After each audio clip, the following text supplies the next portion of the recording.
does, you don't have to go around holding your head down saying, listen, I guess all I can be is just a person who just opened the door. I could just, hey, listen.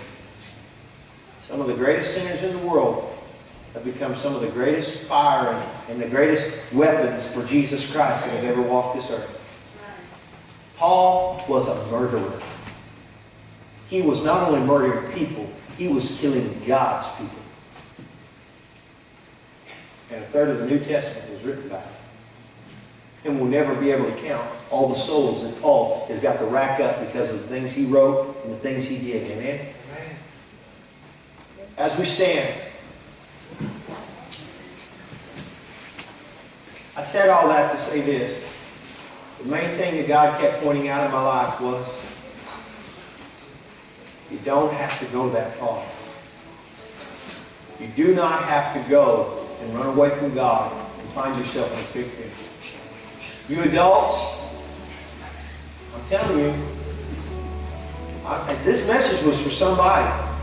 And I'd like to say it's for these young people. I wonder, though, if it isn't for some adults in here that's kind of been straddling the fence with God. And God's saying, listen, if you don't watch it tomorrow, you're going to pack your stuff up and you're going to run back to what you used to know. You're going to run back to that wild living. And you're going to find yourself in a mud hole. Amen? I need some adults to come up here and pray with these young people. How many of y'all want to see these kids miss the big pen? How many of you guys want to see these young people not leave the Father? Make the right decisions. Decide Jesus Christ is what's important. Father, we love you so much, and God, we're going to trust you right now, Lord God, that your Spirit's going to lead, God, and direct these young people. Lord God, not only to lead them, Lord God, to just each day of their life that they make the right decisions, Lord God, that they choose Jesus. And God, the next time that they have a chance, Lord God, Lord Jesus, I pray, God, that when they have a chance to do ugly or to lie or cheat or steal, God, they choose Jesus. They choose the truth. I pray, God, as adults, Lord God, I know, Lord Jesus, the enemy is right there trying to talk us to go back to our old lives. God, we got to tell him, you're a liar. You're a liar. You wanted to steal from me and kill me. You wanted to destroy my family, take away what I do have.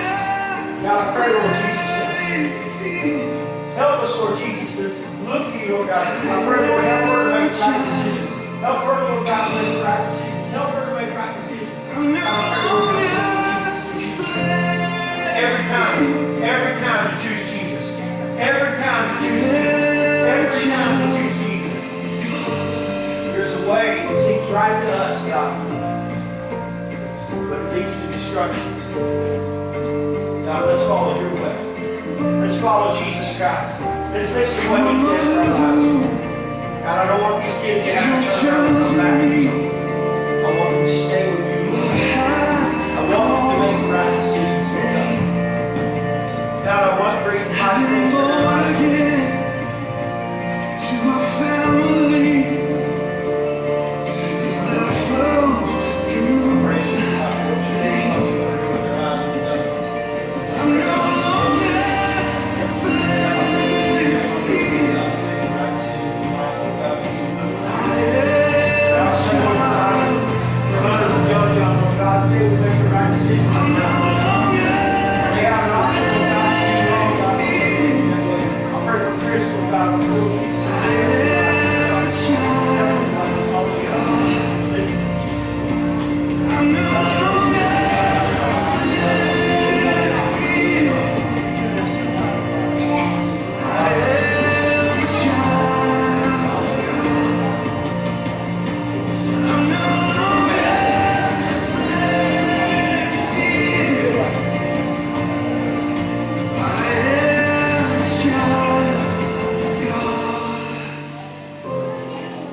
Songs of deliverance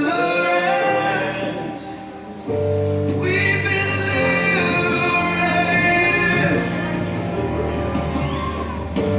from our bondage. We're the sons and the daughters. Let us sing our freedom.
Y'all might not know this about me, but I'm a dad.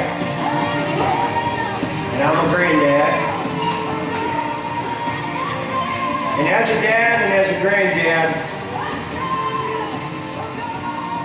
one thing you probably didn't know, that my greatest fear was that my kids would have to go through what I went through as a child. I didn't ever want them to have a broken home. I never wanted them to have to go through some things that I had to go through as a child. I didn't want them to have to taste the bitter taste of sin and brokenness. And as your pastor, I don't want these young people, and I don't want you adults. Listen, yes, you adults. I know what turning away from God can bring in your lives. And some of us, we think, you know what, it's not that big a deal. It's not. I stopped going to church. I stopped praying. We don't think it's that big a deal. And as your pastor, my heart breaks because I know it is a big deal. And my biggest fear, I know fear is a liar, but this, the fear of God is the beginning of wisdom. And the fear of losing God is a real thing. And I see it happen time and time again. Hey, listen, I've been in this a little while. I've been in church for over 30 years. I've seen a lot of people come and go. And every one of them breaks my heart because I know. Just like the prodigal son's father. He knew it was going to happen when that boy left with that money. He knew it was going to happen. Guys, your Father in heaven is looking down with tears in his eyes, going, please, I don't want to see you mess up your life. I don't want to see you turn and go away from me. His greatest desire is that you never know sin. Amen? His greatest desire is that you never have to feel what Jesus Christ felt on that cross. Amen? I believe there is a spot in a place that we can get with God if we want it. Well, we don't have to taste that old nasty stuff. Amen? I appreciate the fact that Sister Jessica, when she preached the other day, when she talked the other day, that she said, you know what? I wanted to go back to that pig pen. But I remembered how bad it was. And it's decided instead to turn and go to the Father and read my Bible. Amen. Guys, I hope that sticks in your mind. That you don't have to be that prodigal son and go way out the wrong way. Just turn around and you know what? I wondered to myself, Brother Mark, when he started packing that stuff and made up his mind to go out there and just leave. You know what he could have done, Brother Wendell? He could have just as easily said, you know what? I packed those bags, I can unpack them too. That's right. Those mornings you wake up and you say, I don't want to go to church. You can say, you know what? I don't want to go to church, but you know what? I'm going to go to church. Amen. I don't want to read my Bible, but I'm going to go ahead and read my Bible. I don't want to pray, but I'm going to just go ahead and pray. Because I'm not going to end up in some pig pen somewhere because I decided to take the steps in the wrong direction. Amen? Amen. Amen. I like point 2. We don't have to leave if we don't want to. Amen? Consider yourself dismissed. Come back Sunday. Hey, if you want to take some, we got some of those right up. Are you done with Let me hand those out. Are you done again? Some of y'all want to take some invitations for Easter? Your family and friends. Can we play in the gym? Yeah. Wow, she got them all set up and ready. Let me get them.